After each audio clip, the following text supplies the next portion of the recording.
de direita, de esquerda, tá meio chocado com esse aceito seu. Tá me ouvindo, Guilherme? Tô te ouvindo sim, Marçal. Então vamos lá. Em primeiro lugar, a gente vai falar por 30 minutos, ô Guilherme. Então agora, contando em 30 minutos as perguntas, eu sei que como um político profissional, você às vezes vai querer alongar as respostas, só que o intuito são as respostas diretas. Você fica à vontade se quiser alongar, mas eu fiz uma série de perguntas que eu quero te fazer. A primeira delas é o que vai acontecer às 19 horas ali no máximo, que eu acho que não vai ter tanto tempo assim para apuração. 19, 20 horas. O Guilherme não foi selecionado pelo povo. O que é a primeira coisa que vai passar aí pela cabeça do Guilherme? Marçal, primeiro eu queria te dizer para quem está assistindo a gente que eu vim aqui, topei esse teu convite, porque eu não fujo nem nunca fugi de nenhum embate.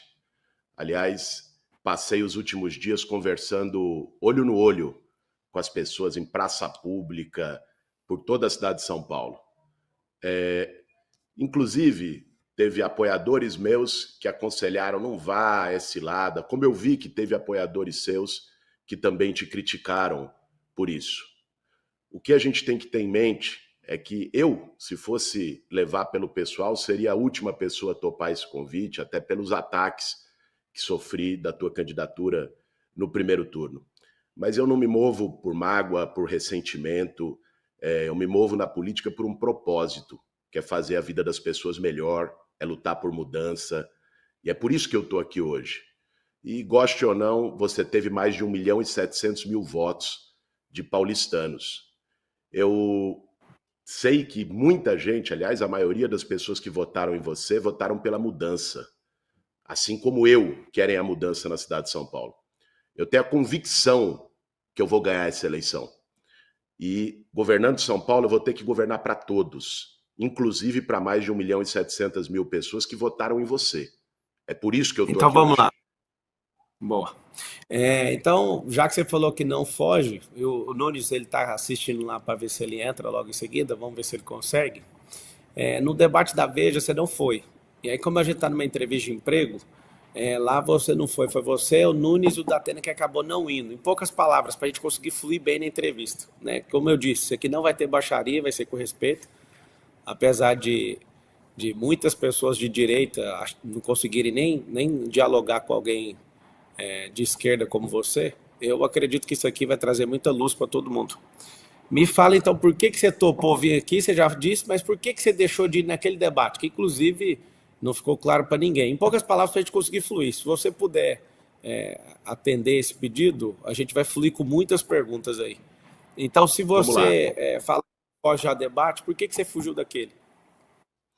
Aquele foi o único debate que eu não fui, porque não houve acordo com as regras, Marçal.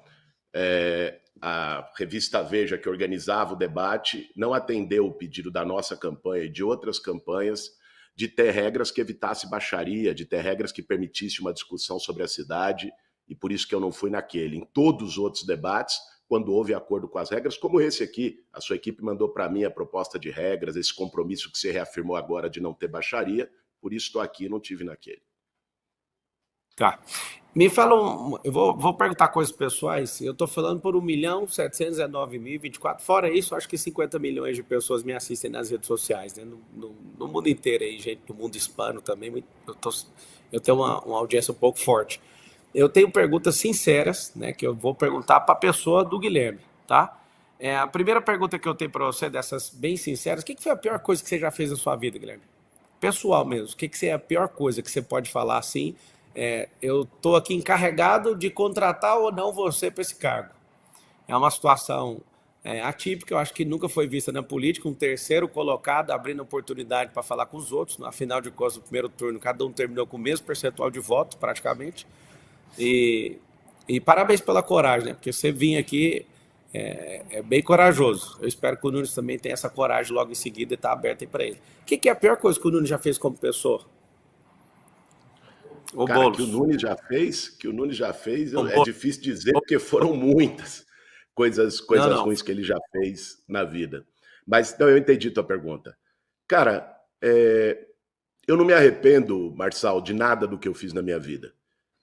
Eu tive um caminho de tocar desde moleque para lutar pelas pessoas que mais precisam, sair da casa dos meus pais, que são médicos, fui lutar junto com as pessoas que não têm casa, com as pessoas sem teto. Sei que muita gente questiona essa história, mas se pesquisarem vão ver. Eu nunca me acovardei, sempre lutei com as pessoas que mais precisavam. Eu não me arrependo de nada do que eu fiz, cara. Por isso teria dificuldade de te dizer a pior coisa que eu já fiz na vida, porque não tenho nenhum grande arrependimento em relação à trajetória que eu segui, que foi sempre de acordo com a minha consciência. Tá, então significa que se você fizer uma coisa que os paulistanos não aprovam, você não vai arrepender, então. Você vai ser um tipo de político que, se conseguir governar São Paulo, você não vai arrepender das coisas que você faz, então. Não, cara, se eu cometer erros na gestão pública, né, certamente eu me arrependerei desses erros. O que eu estou te dizendo é que eu não tenho arrependimento do que eu fiz até agora na minha trajetória, tanto na minha vida pessoal como na minha vida política. A primeira vez que você direcionou a palavra para mim foi no Conselho de Ética. Você arrepende, por exemplo, de ter aceitado o convite de ser relator naquele negócio do peculato lá na Câmara do Janones? Porque, como relator, você acabou deixando ele passar. Mas, pelo menos até aceitado o convite, você não precisaria ter aceitado. Você arrepende de ter aceitado o convite ali na conjuntura, na pré-candidatura para ser prefeito, candidato a prefeito de São Paulo? Eu não me arrependo, eu acho que você me dá a oportunidade de falar um pouco sobre esse caso. Cara, ali você sabe que no Conselho de Ética houve um sorteio. Não fui eu que fui atrás do caso e tal. Eu fui sorteado para poder relatar o caso. E fui ver o caso e estudar os precedentes no Conselho de Ética. E você tinha ali, no Conselho da Câmara, vários casos de deputados que cometeram uma série de crimes, ou eram suspeitos de uma série de crimes, e que não foram sequer julgados pelo Conselho de Ética, porque isso aconteceu antes do mandato parlamentar atual, antes da atual legislatura. Então, se esse era o critério do Conselho de Ética para vários outros casos, pau que bate em Chico tem que bater em Francisco, não pode ter diferenciação. Ali eu não absolvi o Janones. Ali o que eu disse é que o Conselho de Ética tinha um critério para poder julgar as pessoas e que esse critério que foi utilizado para outros deputados tinha que ser utilizado também no caso do Janones. E repetir naquele dia e sempre que fui perguntado o seguinte: rachadinha para mim é crime. Se a Polícia Federal constatar que o Janones cometeu rachadinha, que ele seja preso, assim como qualquer outro caso de rachadinha, como o do Flávio Bolsonaro, que é investigado por isso. Eu não passo pano para ninguém, Marcão. Emissão das provas lá, a pergunta foi a questão de, mesmo sendo sorteado, você poderia falar não, né? E a relatoria cair para outro deputado. Deixa eu te fazer outra pergunta. O que seria de São Paulo e do Brasil se não tivesse as empresas? Você sabe responder isso nesse processo seletivo aqui? Claro. Veja só. Vamos tirar de empresa. O que seria o Estado, São Paulo, e o que seria o Brasil? Veja só, cara, a gente vive num país capitalista. São Paulo é a cidade mais pujante economicamente desse país e, portanto, as empresas têm um papel decisivo num país capitalista, que é poder gerar empregos para que as pessoas possam trabalhar. Essa ideia de que eu ou a esquerda sejamos contra empresas não é uma ideia verdadeira. Aliás, um período em que as empresas mais prosperaram e tiveram lucro foram em governos como o do Lula, em que o país teve crescimento econômico importante.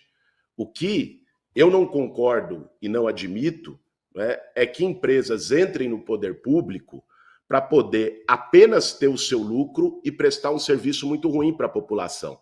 Eu tenho dado exemplo nesse embate eleitoral, Marçal, do caso dos cemitérios, do serviço funerário aqui em São Paulo. O Ricardo Nunes, no governo dele, privatizou os cemitérios. O resultado disso é que as pessoas hoje não conseguem enterrar seus entes queridos. Teve um caso semana passada, que foi noticiado pela imprensa, de uma moça de 23 anos de idade que morreu de pneumonia, ficou 3 dias para ser enterrada porque a família não tinha R$ 750 para pagar o caixão social. E quando foi enterrada, quando a família conseguiu esse dinheiro, não teve lavagem do cadáver nem maquiagem, porque esse era um custo a mais. Esse tipo de coisa eu não admito. Empresa aqui em São Paulo, pegando o caso da prefeitura, que trabalha com a prefeitura e faça o trabalho sério, vai ser valorizada no meu governo. O que não pode Você ter acredita é aqueles na que queiram prosperidade? apenas ganhar e prejudiquem a população com isso. Você acredita na prosperidade? Lógico que eu acredito. A E sociedade por que que eu que você está luto, Então, por que diga, que você está há 20 anos morando no mesmo lugar, aparentemente não prosperou? Você é um cara que teve instrução em boas escolas, teve o pai, né, que o pai, eu acho que os seus pais são médicos. Como é que você acredita numa coisa que você não vive? Porque o salto que você tem patrimonial, se você for olhar, ele é desde quando você virou deputado. Como é que você pode lutar pela prosperidade, sendo que isso não aconteceu na sua vida? Só depois que cara, você entrou para ter um cargo público que você teve. Eu sei que às vezes a headline assusta, mas desde quando você virou deputado, você teve um aumento de 800 e poucos por cento de, segundo notícia, né? Eu não conheço o vamos patrimônio, explicar mas isso segundo aí? notícia, posso. Se você me permitir dar o tempo até de explicar isso aí, eu acho que as pessoas vão poder entender melhor, né? Mais do que uma headline. Vê só, eu trabalhei minha vida toda como professor. Antes de me formar, já estava no último ano da faculdade de filosofia, fui dar aula numa escola estadual chamada Maria Auxiliadora, e desde então trabalhei como professor nos últimos 20 e tantos anos. Professor, cara, é uma profissão que não dá dinheiro. É uma profissão que você faz por vocação, por acreditar. Eu me considero uma pessoa próspera trabalhando como professor, porque fazia o que eu gostava, porque nunca passei necessidade, a minha família nunca passou necessidade, sempre pude ter um padrão de vida compatível com o que eu ganho, né? Então, a prosperidade, Marçal, para mim, não é apenas os cifrões que as pessoas têm na conta bancária, né? Eu acho que as pessoas que entendem prosperar dessa forma têm todo o direito. O que eu defendo, e estou na política também para isso, é para que todo mundo possa prosperar, cada um do seu jeito. Eu me considero uma pessoa próspera. Me considero uma pessoa próspera porque, para mim, diferente de muitas famílias em São Paulo, não falta nada. Minhas filhas nunca tiveram nenhuma carência e sempre vivi do meu trabalho. Sobre essa coisa do aumento patrimonial, a headline só esconde o seguinte: a minha casa, que é essa aqui de onde eu estou fazendo a nossa live, a nossa sabatina, ela não estava no meu nome. Isso não tem nada a ver com o meu trabalho como deputado federal. E eu transferi ela para o meu nome no final do ano passado, dividido, do meu nome e da minha esposa. E, portanto, declarei no meu imposto de renda um patrimônio que não estava no meu nome e passou a estar no meu nome. Esse foi o meu aumento patrimonial do que se diz, né? Não tem a ver com o meu salário de deputado, que eu sigo usando como usava o meu salário de professor para poder sustentar minha família. Então, você concorda que o empreendedorismo liberta as pessoas? Eu concordo que as pessoas que sigam pelo caminho de empreender e consigam prosperar do seu jeito precisam ser valorizadas pelo Estado e pela prefeitura. A prefeitura não pode aparecer para quem empreende só para cobrar boleto, como acontece hoje.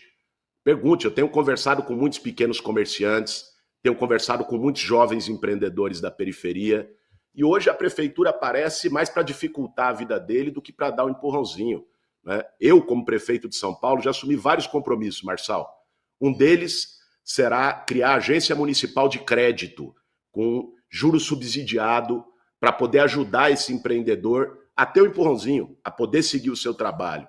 Outro deles é criar o Acredita Mulher, para poder ajudar a mulher, a manicure, a esteticista, a salgadeira, a poder tocar o seu trabalho, né? A prefeitura não vai aparecer só para cobrar boleto, como é hoje na gestão do Ricardo Nunes. Vai aparecer para Então, como é ajudar. a empresa? Porque se você concordou que o empreendedorismo liberta, a gente precisa libertar o povo, né? Quem quer ser funcionário público, que seja funcionário público. Quem quiser ser funcionário privado, que seja funcionário. Mas o que mais gera imposto, o que mais gera emprego, o que mais gera inovação, o que mais gera crescimento num país é empresa. Não é um empresário. Empresário é a pessoa que tem CPF e que vai lá e arruma um CNPJ para pôr nas costas, né? Parece que é até uma vantagem o cara, mas na verdade a maior parte das empresas não tem nem lucro no Brasil. E o cara sofre para fazer. Eu quero, nesse recrutamento e seleção, saber o seguinte: Você realmente acredita que o governo tem que estimular o trabalhador a virar empreendedor? Sim ou não? Marçal, aquele trabalhador que queira virar empreendedor, o governo tem que dar oportunidade para ele. Não tenha dúvida disso. Agora eu vou te dar um exemplo muito objetivo. Você falou de empresas. Teve uma coisa que tanto eu, como você, como a Tabata, com as nossas diferenças ideológicas, defendemos no primeiro turno. Coisa que o meu adversário agora não fez. Que foi levar empregos para a periferia. Né? Já tinha na minha proposta, no meu programa de governo, a prefeitura dar incentivos para empresas poderem gerar empregos na periferia para o trabalhador. Pega um exemplo. Você tem hoje uma concentração de empregos na região central. Você vai lá na Barra Funda, que é o distrito que tem mais emprego por habitante, tem 700 empregos para 100 moradores. Você vai lá em Cidade Tiradentes, que é o que menos tem 3 empregos para 100 moradores. Mais de 2 milhões de pessoas saem todo dia de manhã da Zona Leste para ir para o centro trabalhar. Eu tive conversando com vários empresários ao longo dessa campanha. Um deles foi o setor de call center. Sabe o que eles falaram para mim, Marção? Que vários call centers estão se mudando de São Paulo para capitais do Nordeste, porque João Pessoa, por exemplo, a capital lá da Paraíba, botou o ISS a 3%, e aí para eles fechou a conta e valorizou. Eu perguntei para eles, se eu botar o ISS a 3% em Cidade Tiradentes, ou no Grajaú, no Itaim Paulista, vocês vão? Eles falaram na hora. Para mim é muito mais fácil mudar a operação para um outro bairro do que mudar para um outro estado. Então, uma das coisas que está no meu programa de governo é aproximar o emprego de onde moram as pessoas. E para fazer isso, não basta a iniciativa pública, é dar incentivo para que o empresário, seja com ISS, seja com IPTU, que são os impostos que a prefeitura tem, dá o incentivo para que esse empresário possa se estabelecer lá. Ele não vai por caridade, ele vai pelo ganho dele. E se a prefeitura der esse incentivo, ele vai. E é isso que eu vou fazer como prefeito de São Paulo. Porque não ganha só o empresário, ganha o trabalhador que não vai ficar 2 horas no ônibus lotado, atravessando a cidade, vai poder trabalhar perto de casa. Então eu, como prefeito, a partir de 1º de janeiro do ano que vem, não vou ter nenhum problema para trabalhar em conjunto, em parceria, com aqueles empresários que queiram também contribuir para o bem da cidade. Esse é meu propósito. Ó, o pessoal que está assistindo, aperta o like aí, chama o Nunes, inclusive. Eu acho que a única coisa que o político tem medo de verdade é do povo. Então chama o Nunes, que a minha intenção aqui é entrevistar no mesmo nível que eu estou entrevistando o Guilherme. Para vocês que às vezes estão furiosos aí comigo, o Marçal não está batendo no Guilherme. Eu fiz de tudo da campanha. Eu não tá valendo mais a campanha, eu fazer algo, né, para tocar o terror na vida de ninguém aqui, mas eu estou aberto a fazer entrevista. Eu gostaria que o Nunes, eu sei que você está assistindo aí, que você e seu time tomasse a decisão de entrar logo em seguida, pelo respeito, né, da quantidade de votos que eu tive aí. Eu estou aqui em Roma, eu poderia virar as costas aí, mas eu estou aqui humildemente fazendo essas perguntas, né? Preparei perguntas para você também. Se às vezes você estiver preocupado, não vou tocar em nada de pejorativo, quero mostrar a lucidez mesmo, que tem muita paixão na política. Então, quem está assistindo, escreve aí, escreve, chega aqui, Nunes, cola aqui, Nunes, eu não quero agir com desrespeito, nem com lacração, inclusive. Isso aqui, para quem não sabe, eu sou entrevistador também, eu tenho um canal de entrevistas, sei lá, acho que eu devo ter feito mais de 300 entrevistas, e eu gosto de tirar as respostas das pessoas. Ô, Guilherme, conta para mim como é que você vai fazer, dá 3 soluções aí que aumenta a receita do Estado sem aumentar imposto e taxa. Você tem essa solução aí? Tenho sim, Marçal.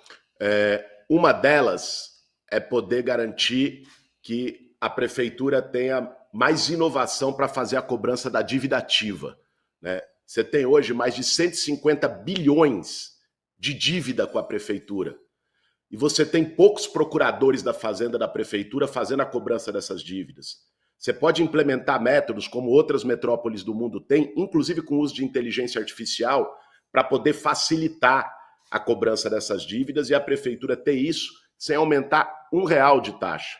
Uma outra coisa que é importante é melhorar a qualidade do gasto público, cara. São Paulo hoje não precisa aumentar imposto, não. O orçamento é de 112 bilhões de reais. É o maior orçamento da história da cidade. O problema não é falta de dinheiro, é falta de prefeito, falta de planejamento. Se você direcionar melhor o gasto público, você consegue garantir que a política pública seja eficiente na ponta, a saúde seja melhor, a educação seja melhor, o transporte seja melhor, sem que custe isso um real no bolso de ninguém a mais. E tem, só se me permite a terceira coisa, você me perguntou 3, só falar da terceira que eu acho que é muito importante. A terceira, só para te corrigir, que você vai ter que falar mais 2, se for o caso. A primeira que você falou de cobrar dívida ativa, a dívida é imposto atrasado. Então, não é uma solução de gerar receita para o Estado sem imposto. A dívida ativa, 150 bilhões que você informou, é dívida que está atrasada. Eu entendi que é uma solução para fazer isso, mas continua sendo um imposto. Se você quiser trazer mais algum. Vamos lá, não, só para a gente corrigir, isso aqui não significa aumentar imposto, né? É uma dívida que já está inscrita, que não cabe ao prefeito que entrar, o prefeito nem poderia falar essa dívida não existe mais. É um passivo que já está lá por determinações legais e cabe à prefeitura cobrar. Agora, a terceira coisa, eu acho que ela é a mais importante, Marçal, é não desviar dinheiro público, cara. Hoje nós temos na prefeitura de São Paulo alguém cheio de suspeitas. Máfia de creche. Teve, cara, uma coisa que eu não acreditei quando eu vi foi o das armadilhas da dengue. Pode parecer pouco para as pessoas. A armadilha de mosquito da dengue. Pediu um favor, mas... Ô, Guilherme, vamos manter o nível aqui. Eu foco as perguntas, eu estou te entrevistando. Não entra nesse jogo, que eu posso fazer mais perguntas e aí, para manter o nível aí do que a gente combinou, né? Focar no seu perfil, para você, o povo te contratar ou não. Eu sei que às vezes... Mas claro, cara, mas falar que eu não vou fazer corrupção e vou combater a corrupção dentro da prefeitura é a principal resposta de como fazer o gasto público ir para o lugar certo, a prefeitura ter dinheiro para fazer as coisas sem mexer um real no bolso das pessoas. É importante ter isso em mente. Isso não é baixar o nível, não, é trazer fatos para o nosso debate. Fatos que, inclusive, são públicos e divulgados. Né? Sempre o cargo também tem que receber porrada e tudo, mas a proposta dessa entrevista não é essa. Me dá só a ideia brilhante, porque até agora eu não percebi a ideia do gerar receita sem mexer com o imposto. Tem essa solução ou não? Cara, não existe bala de prata em caixa público, não. Existem medidas que têm que ser tomadas para melhorar aquilo que já tem. E eu citei para você 3 medidas que melhorem. Agora, é importante, Marçal, porque esse diálogo é entre nós dois aqui, mas como você colocou no início da tua fala, esse diálogo também é com mais de 1.700.000 pessoas que apostaram em você, que votaram em você no primeiro turno. E eu sei que muitas dessas pessoas estão cogitando no próximo domingo votar no Ricardo Nunes, até por razões ideológicas e tudo mais. Mas é importante que essas pessoas que estão assistindo a gente agora ou vão assistir a gente depois, saibam que se fizerem isso, vão estar votando em alguém, cara, que é um covarde, que foge de discussão, que foge de debate, que fugiu de estar aqui, que fugiu de perguntas incômodas como essa ao longo de toda a campanha, feitas não só por mim, feitas por você, feitas pela Tabata, feitas pelo Datena, feita por outros candidatos. Então é importante as pessoas terem isso em mente quando forem para a urna no domingo, né? O que você responde de imediato para as pessoas que estão falando que você está copiando aí o estilo do Pablo Marçal? Eu vi algumas notícias, eu tenho um clipe aqui que desde 1º de deixa eu ver, acho que é 1º de abril, já saíram 80.000 notícias, aí fica recebendo o tempo inteiro, eu vi lá, Boulos está copiando as ideias do Marçal. O que você tem a responder sobre isso? Cara, teve uma ideia sua que eu admiti publicamente na campanha e assumi que foi das escolas olímpicas. Sabe por quê, cara? Porque eu não tenho nenhum problema em reconhecer uma ideia boa do meu adversário se ele for adversário político. Isso é ter cabeça pequena. Por exemplo, o Ricardo Nunes, inclusive, acertou numa ideia. Foi uma das poucas coisas boas que ele fez no governo, foi o da faixa azul de motocicleta. E me perguntaram no debate, um jornalista perguntou, você estava lá, o que eu faria? Eu falei, eu vou manter e vou ampliar. Porque eu não tenho nenhum problema em reconhecer ideia boa e não vou ficar com birrinha, porque a ideia é do adversário. Agora, quando falam em dialogar com esse eleitor, em posições que você tinha, nós temos que lembrar uma coisa, Marçal. Quem votou em você no primeiro turno, votou porque não estava satisfeito com a cidade como está. Votou para mudar. E eu entendo a indignação do eleitor que votou em você. do cara que queria, falou, pô, esse sistema podre que vem desde o Dória, vamos mudar, o Centrão. O que eu estou enfrentando nesse segundo turno é essa mesma turma. O Centrão se juntou para tentar impedir a mudança em São Paulo, que está representada aqui pelos 50 no domingo que vem. É isso que está em jogo. Uma parte da imprensa entendeu, nesse diálogo que eu estou fazendo com o seu eleitor e com a cidade como um todo, uma parte da imprensa entendeu isso como repetição de método e tal. Mas tem uma coisa muito comum. Eu defendo a mudança e quem votou em você também votou defendendo a mudança em São Paulo. O que é que essa rejeição sua é absurda? O que você acha que é? Umas duas, três coisas que bate na cabeça do paulistano e o paulistano fala assim, não dá para engolir esse cara. Cara, rejeição, ela tem a ver com duas coisas. Tanto a minha quanto a tua, também no primeiro turno. Rejeição tem a ver com tomar lado, e eu nunca tive medo de tomar lado. As pessoas podem me criticar pelo que for. Podem concordar ou discordar das minhas ideias, mas elas sabem quais são as minhas ideias. Eu nunca fiquei em cima de muro, nunca fiquei escondendo, tendo duas palavras. Então, isso é parte da rejeição. Quando você toma lado, toma partido, você ganha de um lado partidários que concordam com você e você ganha do outro lado haters, pessoas que não gostam de você. Isso é da vida, é da política, de quem não vai conforme o vento. Sabe quem tem menos rejeição no Brasil? É o Centrão, porque nunca toma lado e está em todos os barcos. Agora, a rejeição tem a ver com uma outra coisa também, Marçal, que é muita mentira que contam, né? Quando me atacam de todos os lados, né, inventando mentiras sobre a minha trajetória, sobre as minhas posições, sobre a minha vida pessoal, nem sempre a verdade chega com a mesma velocidade que a mentira.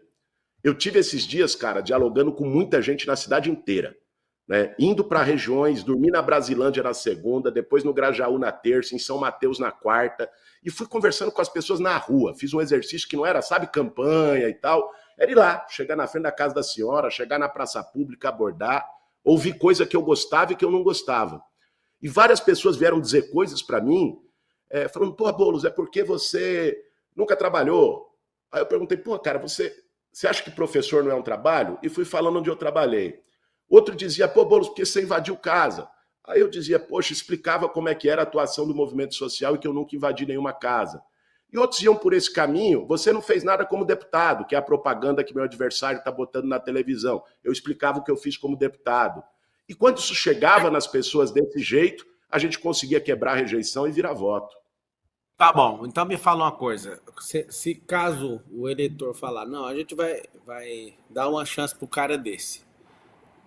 Vai acabar com as invasões, então. Você pode afirmar isso. Vai acabar as invasões, aquilo que você vai criar algum tipo de política pública, até para aquilo que já está invadido, resolver. Você dá essa certeza pro povo ou não? Sabe por que eu dou essa certeza, Marçal? E já disse isso em outras oportunidades? Pelo seguinte, cara. Eu conheço o movimento social de moradia por dentro. Tive 20 anos lá. Movimento social de moradia só faz ocupação de terreno abandonado, e é importante dizer, não é invadir casa de ninguém, é terreno que está ilegal e por aí vai. Só faz isso quando não tem política habitacional, cara. Eu vou fazer o maior programa de moradia da história dessa cidade. Isso é compromisso meu de vida, não é conversa de campanha. É o que eu fiz minha vida toda. E aí não vai ter ocupação quando você tem o governo trabalhando para ter moradia. Outra coisa importante que você trouxe é das áreas que já estão ocupadas. Cara, periferia, e não é só aqui em São Paulo, não. Periferia no Brasil todo, como o Estado, e aqui eu estou falando Estado em geral, tá? Governo federal, estadual, municipal. Ao longo da história, poucas vezes teve política de moradia. Pega São Paulo, você teve uma imigração de nordestinos, de gente de várias partes do país, foram se estabelecendo. Vinha aqui atraído pela ideia de oportunidade, de ter emprego, de melhorar a vida. Essas pessoas não tinham uma política, elas iam lá, fazendo favela, construindo loteamento irregular. Isso está há muitos anos. Você tem que ter uma política de regularização. E eu vou fazer um programa de regularização fundiária inovador para dar o título de propriedade para essa pessoa, para garantir que é dela, essa pessoa que investiu. Agora tem um último ponto disso, só se me permite, tem um último ponto disso que eu queria mencionar. Para depois, eu vou ser eleito prefeito de São Paulo, para depois você não me cobrar, né, nessa coisa de invasão. Tem um tipo de invasão que tem acontecido em São Paulo e que não tem nada a ver com o movimento social. Essa eu vou ter que combater duro. É invasão de loteamento clandestino ligado ao tráfico de droga nas periferias da cidade, que os caras vão lá, invadem, desmatam, exploram a pessoa que está lá, o necessitado, a família, vende o lote, ganha dinheiro com isso. Isso está acontecendo hoje debaixo do nariz do prefeito, inclusive com esquema na fiscalização de subprefeitura. Essa aí, cara, bandido que usa o sofrimento do povo para ganhar dinheiro, esses, se vierem no meu governo fazer isso, não vai ser a mamata que tem sido do Nunes, não. Nós vamos para cima. Educação financeira nas escolas. Aqui na Europa, mais de 70% das pessoas investem, que aprende finanças desde pequeno. Nos Estados Unidos é mais de 50%. No Brasil é menos de 3% do Brasil é investidor. Me explica que tara que é essa que a esquerda, a extrema esquerda tem de não deixar, sempre reprovar, tanto no parlamento como nas assembleias legislativas, nas câmaras municipais, essa questão do ensino financeiro. Você vai apoiar isso? Ensino financeiro na escola pública, para as pessoas ganharem independência? Sem papinho Cara, político. Resposta...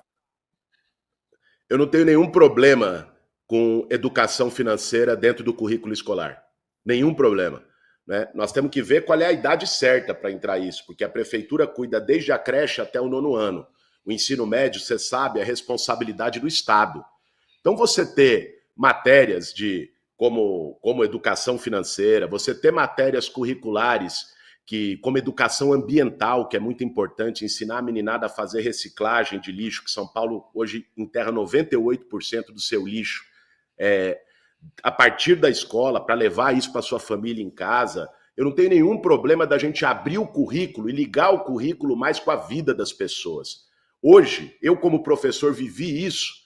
O aluno, cara, tem um currículo muito fechadinho ali, que quando ele sai do muro da escola, ele não vai usar mais da metade daquilo que ele aprendeu. Né? É um currículo muito ossificado, muito que não foi alterado. Eu defendo mudanças curriculares para ligar o currículo da escola, que a criança e o jovem aprende na escola, com a vida que ele vive lá fora. Nos próximos 20, 30 anos, mais de 300 profissões vão deixar de existir. Então, assim, eu não vejo a esquerda deixando colocar educação financeira e vice sabonetando a resposta aí. Não tem ensino de não, pô. Falei que eu defendo. Foi direto e reto. Aqui não tem sabonete, não. Aqui é papo reto. Se o paulistano falar, vai ser o Boulos, aí você vai colocar educação financeira na escola. Vai ter educação financeira, vai ter educação ambiental. Só o que eu quis dizer para você é que, para mim, a questão não é apenas a educação financeira, é a gente conseguir garantir um currículo mais próximo da vida real das pessoas, o que inclui educação financeira. Tá, tem 400 mil pessoas assistindo no YouTube e eu faço o apelo mais uma vez para o Ricardo Nunes. Vou conduzir a entrevista, que eu sou entrevistador, né? Eu tenho meu programa Marçal Talks, já entrevistei mais de 300 pessoas, sem contar podcast e tudo. Deixa eu te falar. Nunes, assim como a pesquisa fala que você está com a maior parte do eleitorado que votou em mim, eu acredito que você não poderia virar as costas para as pessoas aqui. Vou tratar com o maior respeito. Tem gente indignada aqui. Por que você não chama ele de Boulos? Porque eu fiz um compromisso de tratar com extremo respeito todos os entrevistados aqui. Talvez esse momento seja um momento histórico na democracia brasileira, onde, de fato, né, a esquerda e a direita. Eu sou direita, esse cara é de esquerda, e eu estou aqui e propus um debate aberto. Na verdade, não é um debate, você está quebrando, mostrando carteira de trabalho para ele, fazendo um monte de coisa. Isso aqui é uma sabatina e eu estou na situação de entrevistador. Eu sei que às vezes é difícil algumas pessoas entenderem isso, só que eu senti de contribuir, né, nessa reta final. Agora, o que não dá para entender é por que o povo me cobra, alguns estão me cobrando, vamos declarar apoio. O cara não dá conta de vida entrevista. É assim, põe a consciência. Eu quero entrevistar os dois no desafio. O Guilherme foi o primeiro a topar, a equipe do Nunes está com o link aberto para entrar.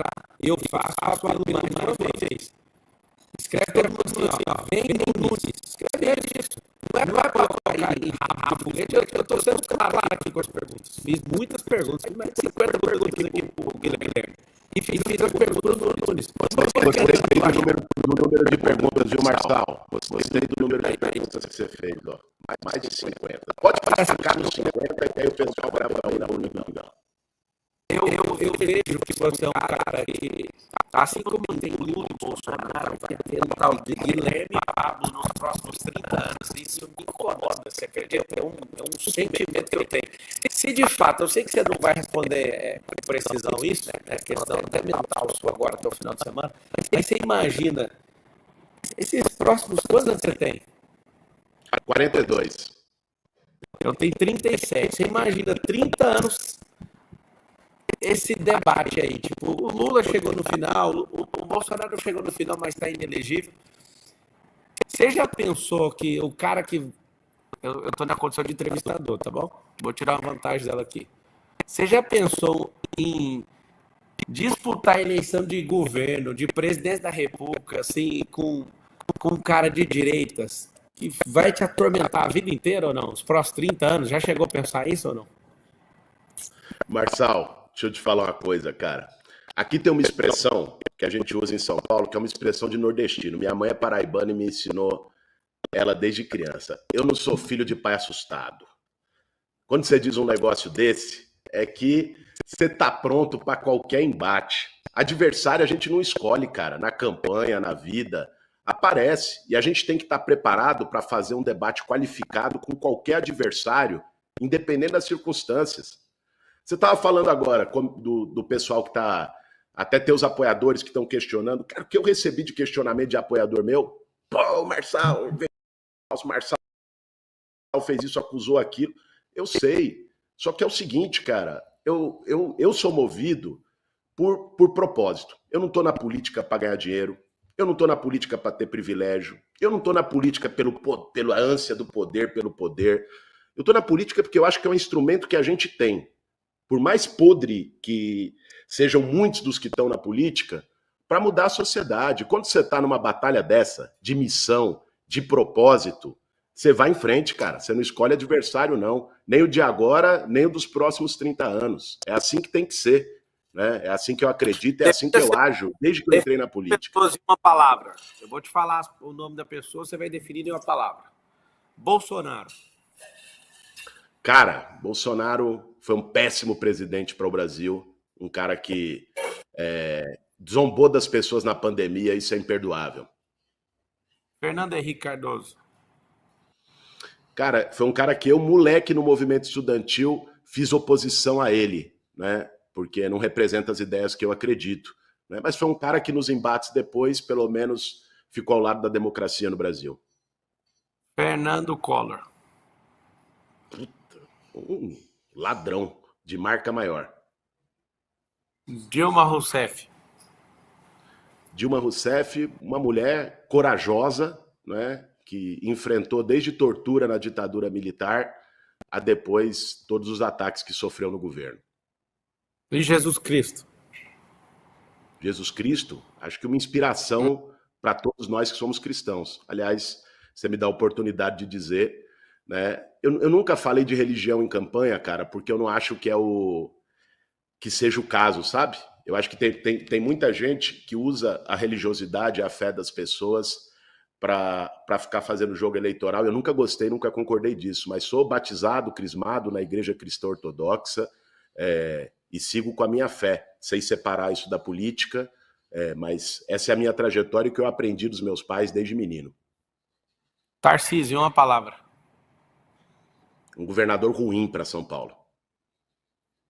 Não, essa aí eu vou deixar você explicar por que ele é ruim. Vou explicar. Cara, o Tarcísio se elegeu em cima do Bolsonaro, certo? Foi os votos do Bolsonaro. Quem que era o Tarcísio sem o Bolsonaro?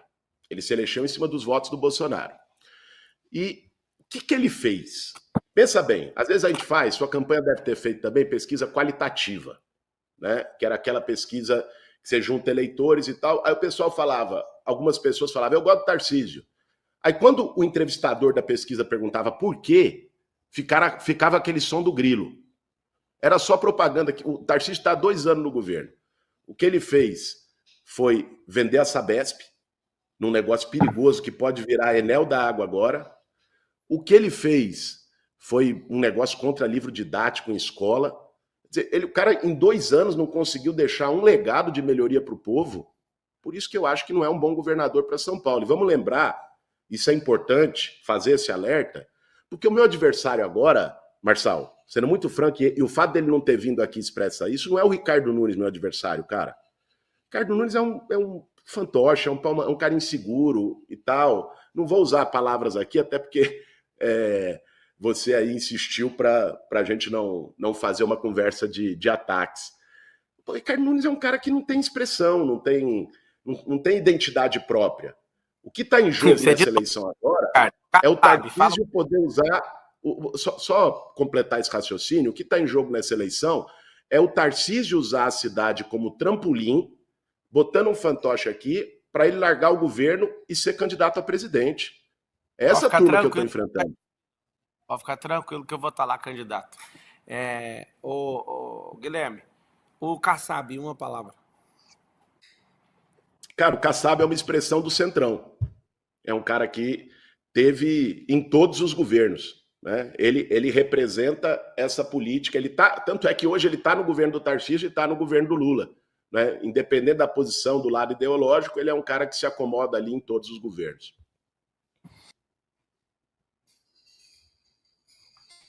Eu faço o apelo aqui mais uma vez. Quase 500 mil pessoas assistindo em todas as redes sociais nossas. E eu faço o apelo mais uma vez ao Ricardo Nunes, que eu abri foi um desafio. E eu esperava verdadeiramente que ninguém topasse esse desafio. Né? Reta final e tudo. Acabou a perguntas aqui. E eu...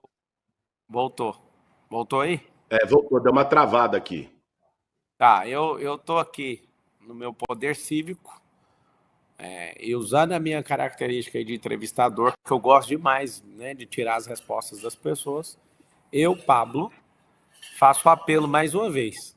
Né? Terminando aqui a entrevista com o Guilherme, a gente passa para o Ricardo, se o Ricardo estiver disponível, acho que é lastimável ele não fazer. Acho isso, confesso que não faz muito sentido. E Guilherme Boulos, me fala uma coisa. Você acha que o que precisa ser feito até o final de semana para virar o jogo? Sendo que, vamos supor que a pesquisa está certa ali. O que seria umas 2, 3 ações que você precisa fazer aí para virar o jogo até domingo? Cara, primeiro, mostrar para o eleitor que não votou em mim no primeiro turno o que está em jogo. É isso que eu estou tentando fazer e vou fazer até domingo de forma incansável.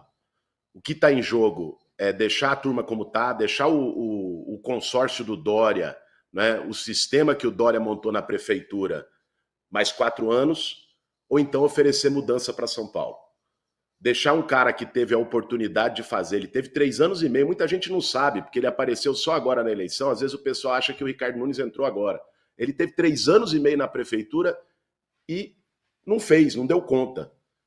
Eu estou pedindo para as pessoas com humildade, com diálogo, olho no olho, com franqueza, sem esconder nenhuma das posições que eu tenho, mas pedindo para as pessoas que me dê essa chance, que me dê essa oportunidade. Depois podem me cobrar. Isso já foi feito com o Ricardo Nunes. Ele teve a chance e não fez. Então, esse diálogo, independente de qualquer ideologia, é o que eu tenho feito nos últimos dias com a população de São Paulo. Agora tem uma coisa, então, Marçal, diga. Se tivesse o Nunes e o Marçal agora, você votaria em quem? Ah, rapaz, eu vou te dizer, eu apertaria 50 na urna. Vou ser franco com você, não votaria nem você, nem no Ricardo Nunes, apertaria 50 na urna. Você tá falando que você vai anular o voto, então, ué? Cara, isso? Não, eu acho que quem tem que... Que o Tarcísio tá falou. Cortando, cara. Fosse... Tá cortando, não te ouvi agora. Voltou. Você tá assim, você tá lado a lado então com o Tarcísio, porque o Tarcísio falou o seguinte na Jovem Pan. Se desse Boulos e Marçal, você votaria em quem? Aí o Tarcísio falou assim, ó, votaria nulo. Então você tá falando que se tivesse Nunes e Marçal, você votaria nulo também? Apertaria 50 com gosto. E eu acho que essa nulo. Essa é uma... Eu votaria nulo. E eu acho que mas essa é uma resposta, Marçal. Vamos falar aqui de maneira franca.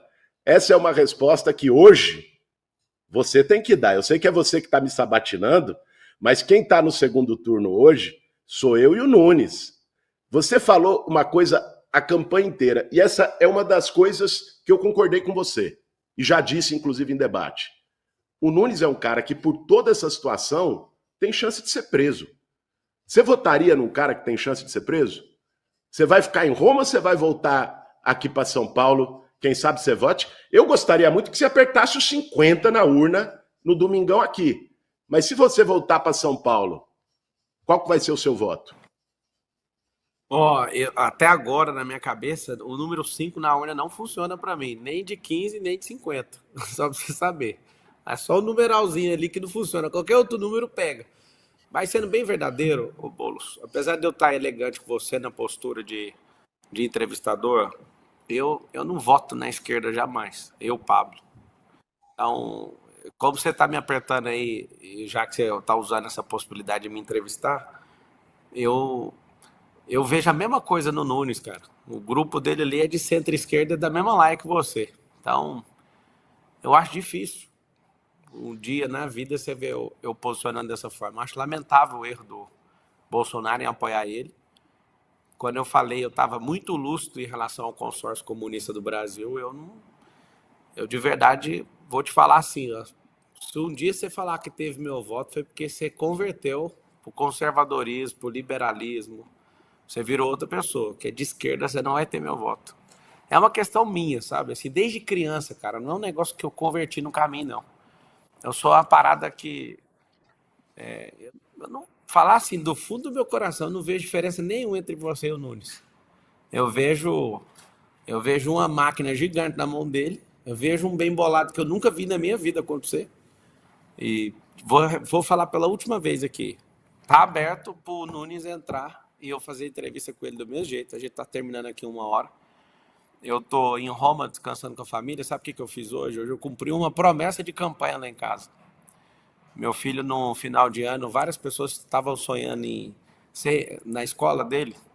Há alguns anos atrás, teve um momento em que eles falaram, ó, meu sonho é ser jogador de futebol, meu sonho é ser youtuber, meu sonho é ser empreendedor. Aí, rapaz, eu tomei um susto, porque meu filho, o 02, eu tenho 4, ele falou, meu sonho é tomar sorvete na Itália. Ele me pegou de surpresa, eu olhei para minha esposa e falei, que sonho é esse, cara? E hoje foi um grande dia que eu realizei esse sonho dele. Tão pequeno, né? Para algumas pessoas pode ser grande, mas na minha cabeça eu pensei, por que esse cara quer isso? E acabei de fazer isso, vindo para cá. O sonho foi realizado hoje. E eu tirei para descansar. Eu tô pensando se compensa eu interromper esse processo aqui para ir fazer alguma coisa aí na urna. Estou pensando ainda, não decidi se volto ou se não volto. Mas em respeito a todos os eleitores, eu sei que muita gente pode estar me enchendo o saco. Você podia estar xingando o cara. Só que ele topou vir nas condições de extremo respeito. Eu não estou no embate nem no debate, eu estou numa entrevista. E assim tratarei o Ricardo se ele aparecer. Vamos finalizar que já deu 1 hora da tarde aí. Mas só para eu entender, Marçal, que você deu essa possibilidade. Então, se você vier, você vai cravar o 28 na urna, é isso? Não, eu não vou fazer. Eu não vou. Se eu for também, o voto é secreto. E eu contaria o voto para você se você fosse de direita.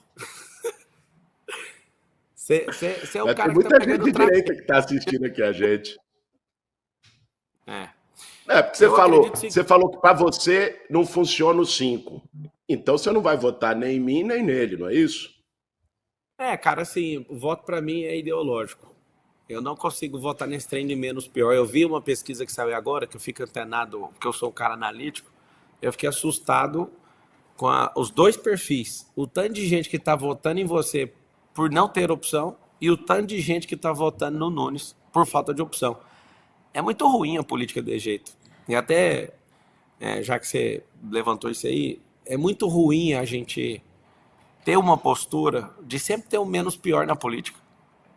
Meu coração foi lavado, sabe? Eu acho que eu quebrei o pau mesmo. Você viu, né? Eu não gastei dinheiro público, você foi o que mais gastou. E eu, Pablo, vi toda essa situação, a gente quase chegou ali, né? Mas eu confesso que é muito ruim, sabe? A gente vê uma política onde o menos pior pode ganhar.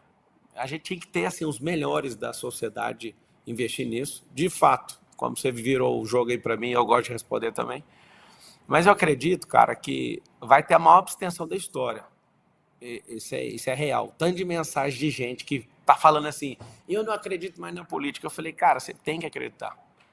Mas o tanto de gente que absurdamente fala, cara, eu não acredito no resultado. Eu falo, cara, o resultado é esse. A gente tem que aprender a suportar e ter paciência. Acho que uma das poucas coisas que a gente pode aprender com um comunista é ter paciência. Porque se não sair hoje, vai sair amanhã. Vê o Lula aí, o que ele fez. Eu até quero encerrar te perguntando isso. O que é comunismo para você, sem dar a volta? Que eu acho que é uma das coisas que mais me irritam como pessoa. Eu tenho 64 livros publicados e um deles é sobre a destruição do marxismo cultural. Eu não sou esses cara maluco que fica inventando loucura, eu sou um cara bem lúcido no assunto. Eu queria ouvir de verdade você. O que é comunismo na sua cabeça? Marçal, sabe o que eu defendo? E o que me faz levantar da cama todo dia é defender uma cidade, uma sociedade com oportunidade igual para todo mundo, cara. Que todo mundo tenha as mesmas oportunidades. Não quer dizer que todo mundo vai chegar no mesmo lugar, mas que seja oferecida a mesma oportunidade para quem mora em Paraisópolis e no Morumbi. A mesma. Eu acho que esse é o papel do poder público. E é isso que eu defendo, é isso que me move. Cara, uma coisa que, independente de você ser de esquerda ou de direita, Marçal, tem coisas na política que são humanas, que é você ter coração. Não dá para aceitar que você tenha, na cidade mais rica do Brasil, 80 mil pessoas morando na rua, cara.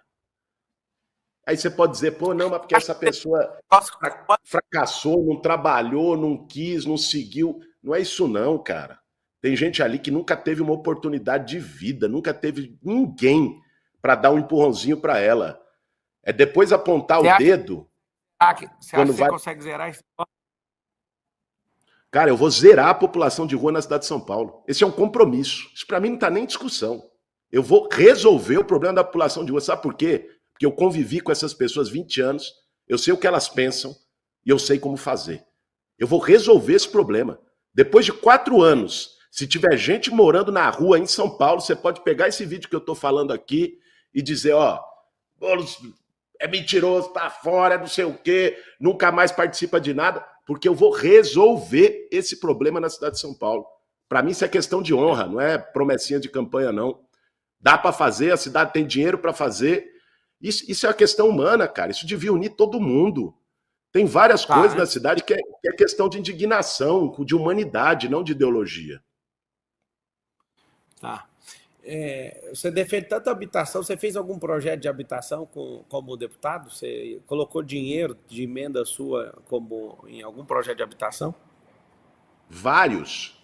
Eu fui vice-presidente da comissão do Minha Casa Minha Vida, que retomou o maior programa habitacional do Brasil. Foi aprovado 12 emendas minhas nesse programa. Eu gostaria de dizer que eram 50 emendas, para lembrar o número de domingo, mas foram 12. 12 emendas que foram aprovadas. Uma delas, de que dá um dinheiro a mais para a construtora que fizer o empreendimento do Minha Casa Minha Vida perto de local de emprego e onde tem mais serviço público. Porque muitas vezes só faz habitação popular no meio do nada, largado, jogado, onde a pessoa, para ir para uma padaria, para ir para um posto de saúde, demora 1 hora. Outra, ambiental, de dar mais dinheiro para a construtora que consiga fazer um projeto que tenha placa solar, esgoto ecológico, que seja um projeto mais sustentável. Outra, que é um ponto importante nessa eleição em São Paulo, que é dar prioridade para mulheres vítimas de violência. No Minha Casa Minha Vida, já tinha prioridade para quem está em área de risco, população de rua, pessoas com deficiência. Eu incluí mulheres vítimas de violência, porque às vezes a mulher sofre violência e não sai da casa do agressor com os filhos porque ela não tem para onde ir. Então, elas vão ser prioridade a partir de agora no Minha Casa Minha Vida e vão ser no meu programa. Isso tudo fui eu que aprovei, Marçal. Como deputado federal, aprovei essas propostas para moradia. E mais 9. Deixa eu te falar, é um negócio que eu sempre quis perguntar para um comunista. O que é Foro de São Paulo? Em poucas palavras, na sua. O Foro de São Paulo foi uma entidade que se formou com vários partidos e organizações de esquerda da América Latina, chama Foro de São Paulo porque a primeira reunião foi em São Paulo, aqui, para discutir a atuação comum, como a direita tem os seus organismos internacionais, sei lá, o CEPAC, não é? Tem uma conferência aí que a direita faz. É natural, cara, que numa democracia tanto os partidos de esquerda se juntem para discutir em comum, como os partidos de direita se juntem. Isso é o Foro de São Paulo. Tá bom. Então vamos lá. Liga aí o reloginho para ele fazer as considerações finais. Eu não esperava, eu achei que você não viria. Você topou prontamente pelo Instagram ali, eu vi, minha equipe me mandou. Achei respeitosa, acho que você também achou respeitosa a condução, tô tudo certo? Não, foi respeitosa, não teve nenhum ataque, nenhum desrespeito, nenhum apelido. Discutimos sobre a cidade. Eu vim aqui preparado para isso, Marção. Não espere por isso quando a gente estiver no embate político, disputando alguma coisa, tá? Que fique claro isso. Você joga de um lado, eu jogo do outro. E que a gente. Você não se acostume com essa nobreza deixa eu no te embate. falar. Isso eu sei perfeitamente. Aliás, se a gente levar essa metáfora para o campo do futebol, eu sou corintiano, você é São Paulino.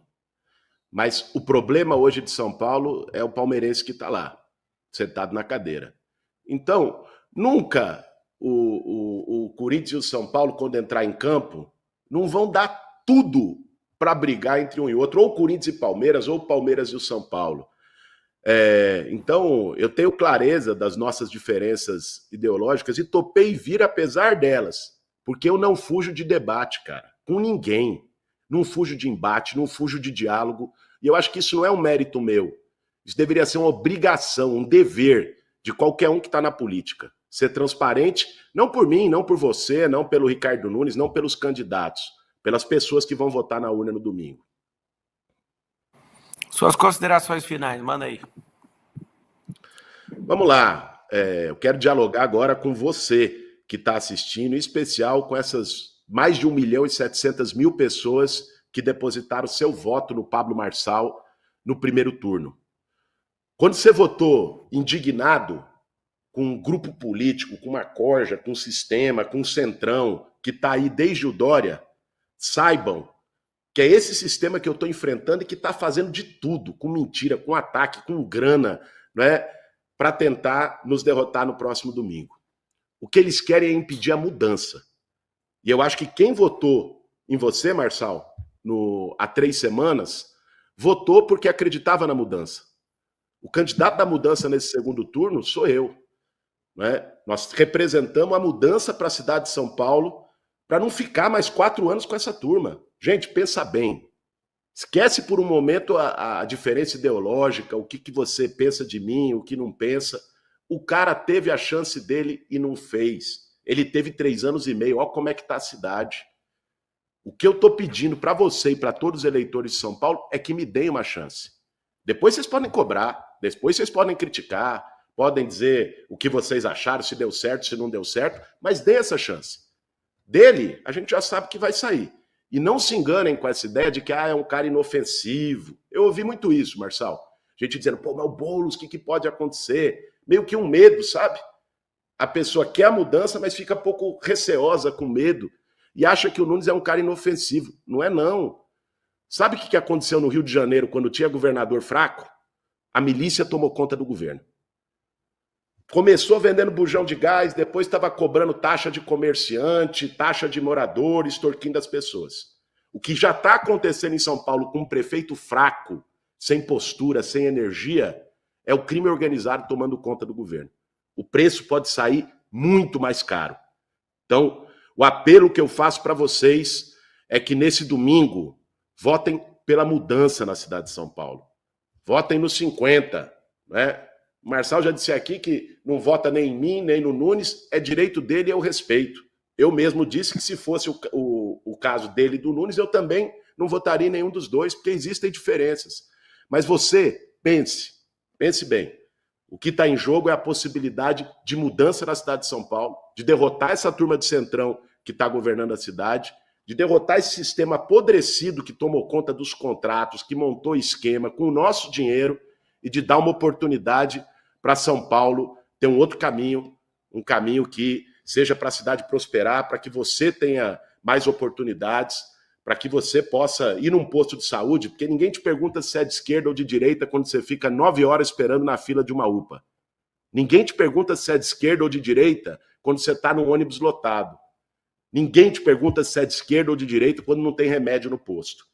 O que eu quero oferecer para a cidade de São Paulo é que o dinheiro nosso que está lá na prefeitura volte para nós da forma como tem que ser. E não fique com meia dúzia de amigos do prefeito. E termino dizendo que a diferença está aqui. De um lado, né, tem alguém que não foge de embate, olho no olho, não foge de debate. Muita gente me aconselhou, como eu disse, a não vir aqui. Eu vim e acho que a gente conseguiu fazer um debate respeitoso, né? Agora, do outro lado está alguém que se acovarda, que foge de responsabilidade, que só decide as coisas em porta fechada, que foge de você. Você que votou no Marçal e está pensando, porra, vou votar no Nunes, saiba que se você fizer isso, você vai estar votando num covarde. Um cara que não se expõe. Imagine 4 anos com esse cara. Por isso...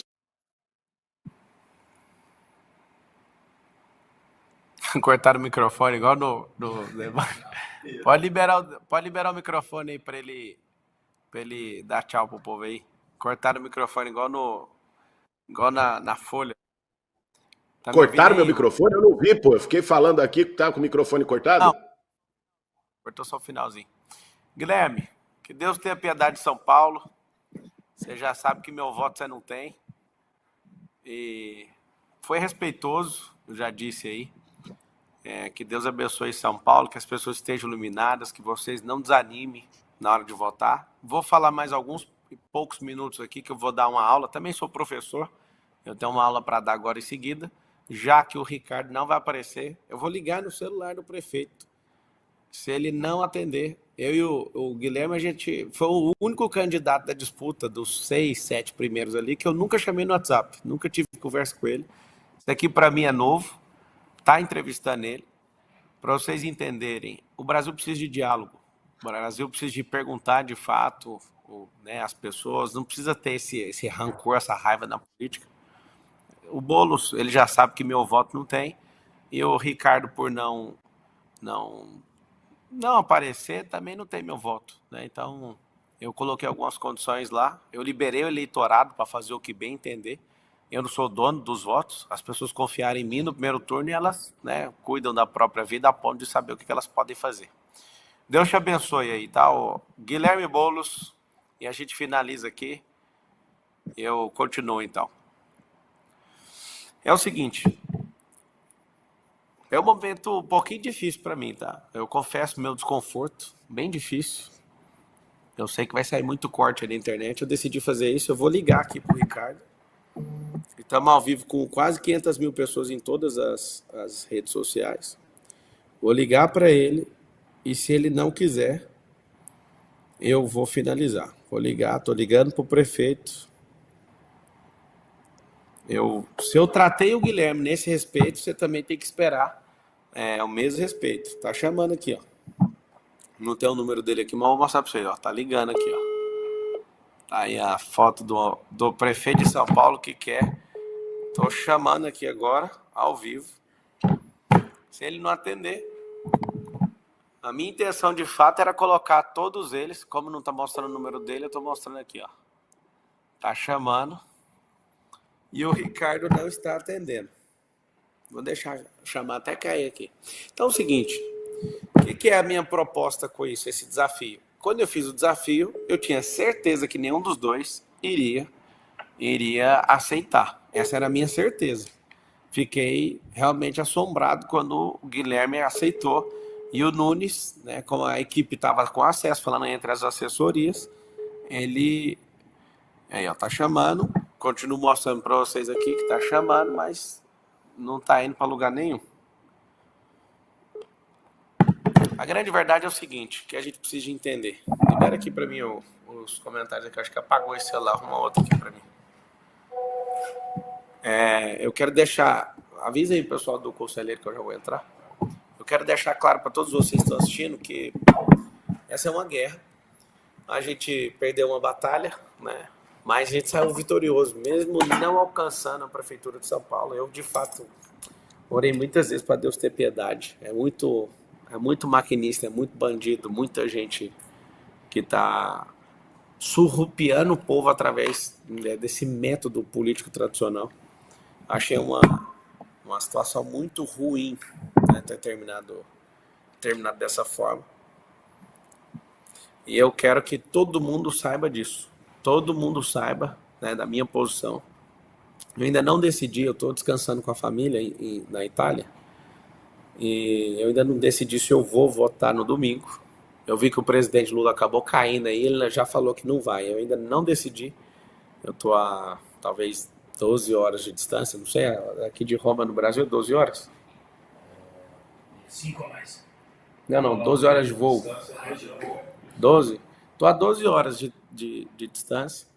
E eu quero deixar claro que tem que ter paciência na política. Não é um negócio que você...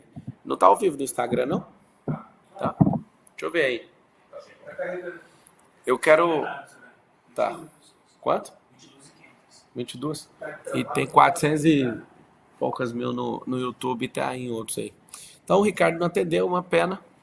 Eu deixo claro aqui que o primeiro dia que eles saíram, né, o Tarcísio está preocupado com a minha candidatura a governo de São Paulo ou à presidência do Brasil daqui 2 anos. Ele também está preocupado, né, sobre a candidatura tanto para presidente como para governador. Eles tiveram um orgulho um pouco gigantesco em relação a mim. Eu falei que se pedisse desculpa e consertasse e pegasse algumas propostas, eu apoiaria. E eu quero que vocês não fiquem chateados. Se for para ficar chateado, faça com força, sabe? Eu sou uma pessoa muito tranquila. Eu cheguei sem governador, sem presidente, sem ex-presidente, sem dinheiro público, nenhum padrinho político, só com Deus mesmo, um partido pequeno, e eu consegui chegar ali onde a gente chegou. Então, assim, eu não estou devendo nada para ninguém, a não ser para esses 1.719.024 pessoas. Para você que às vezes pode estar chateado, Pablo, eu votei em você. Eu sei que às vezes você pode estar do jeito que você não quer, mas eu tenho meus princípios. Eu prefiro que você fique chateado e eu não quebre os meus princípios, do que manter todo 1.700.000 pessoas alegres quebrando meu princípio. Eu não vou quebrar nem a pau. A mesma oportunidade que eu dei para um, eu dei para outro, que foi um desafio, né, foi uma sabatina. Eu gostei muito de ouvir as respostas, e a pessoa, num período eleitoral, ela dá uma mascarada nas respostas, que é normal. Eu entendo, e está tudo certo. Eu espero que Deus tenha compaixão da cidade de São Paulo, porque eu realmente não acredito em nenhum dos dois. E eu sei que você queria que eu forçasse para falar, vamos fazer tal coisa. Quem vai fazer é o povo. O povo tem maturidade para isso. O povo sempre fez isso. Você vê a gente ter um presidente até hoje como o Lula, o povo realmente cai em falácia, o povo realmente faz doideira. E eu quero terminar essa transmissão, porque eu vou entrar então, já que o Ricardo não vai assumir essa postura aí de ser entrevistado. Lamento, tá, Ricardo? Você não conseguir entrar. Eu vou terminar, senti de fazer isso. Eu vou terminar fazendo oração pela cidade, né? Espero que o PT não ganhe lugar nenhum no Brasil. Maria do Rosário, que você nunca mais dispute uma eleição de prefeita. Nem sei quem está concorrendo contra você, mas que você perca. Que o Engler ganhe lá em Minas Gerais. Que o André Fernandes ganhe em Fortaleza. Que as pessoas... a Cristina... Marca uma live com ela. Essa mulher é braba demais. Como é que ela tá conseguindo firmar ali? Tá na mesma situação que a gente. Cristina, eu vou marcar uma live e eu quero te ouvir, tá? Como é que chama a do Mato Grosso do Sul? A candidata do Mato Grosso do Sul, que eu falei que iria apoiar ela. Hã? Qual que é o partido dela?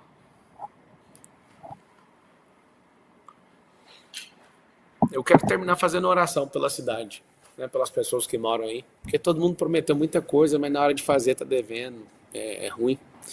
Mas que as pessoas que estão sem moradia consigam as moradias, né, que a gente consiga colocar esporte para as crianças, que a gente consiga dar educação financeira, para as crianças e os adolescentes. Ela é do União? Então, ela que tem meu apoio. A Rose, da onde é? Do União Brasil, Campo Grande, Mato Grosso do Sul. Eu vou mandar meu... O Ellen mandou aqui também, tá antenado aí. Eu vou mandar aqui meus apoios para as pessoas que querem ter aqui. Em São Paulo, eu vou deixar isso aberto e o povo resolve. Eles foram um pouquinho injustos comigo. Eu não tenho problema de ego, mas é questão de princípio, de honra. Era muito simples resolver isso comigo e não conseguiram resolver, né? Nem o Bolsonaro, nem o Tarcísio, nem o Nunes, nem o Malafaia. Então, que Deus tenha piedade. Agora, era bom o Malafaia ajudar pelo menos na oração, porque não gravou nenhum vídeo contra o Boulos, mas contra mim gravou 26 vídeos, né? E eu achei bom ele fazer isso, porque tudo tem seu tempo. Então, vamos terminar. Eu vou chamar a Rose aqui também no WhatsApp para ela entrar na live. Meu prefeito de Barueri, nós já viramos o jogo aí, hein? Barueri tá virado o jogo. Quando eu cheguei na campanha do Gil, tava com 10 pontos atrás, agora o Gil passa na frente. Gil tá aí virando o jogo na cara do gol aí em Barueri. E eu aceitei o desafio para ser secretário, para você ter uma ideia. E eu vou topar porque eu quero ganhar essa experiência, esse traquejo político. E nós vamos nessa. Pai, em nome de Jesus, nós colocamos a cidade de São Paulo na sua presença, as 12 milhões de pessoas que vivem ali, as mais de 20 que trafegam ali naquele lugar. Tenha piedade de nós nesse final de semana, que o Senhor coloque nos corações dessas pessoas o que elas precisam fazer. Eu sigo com meu coração em paz, seguindo os meus princípios e valores. E eu não me curvo para a pressão de ninguém. Não me curvo para centrão, nem para maquinista, nem para esquerda, nem para ninguém de lugar nenhum. Que o Senhor possa fazer o que o Senhor bem entende aí nessa cidade. Ela é sua. E que aquele que foi eleito no final de semana possa sentir constrangimento em cumprir tudo o que foi falado. Possa realmente promover a prosperidade das pessoas, possa treinar as crianças de verdade. Que nós possamos ir para um próximo nível como cidade. Nós não aguentamos mais, nós queremos um Brasil livre da miséria, nós queremos um Brasil livre de injustiça, nós queremos um Brasil livre dessa perversidade desenfreada. Nós te pedimos que o Senhor tenha compaixão do nosso povo nesse final de semana. É isso que eu te peço. Amém. Então, turma, um beijão no coração. É nóis. Deus abençoe você.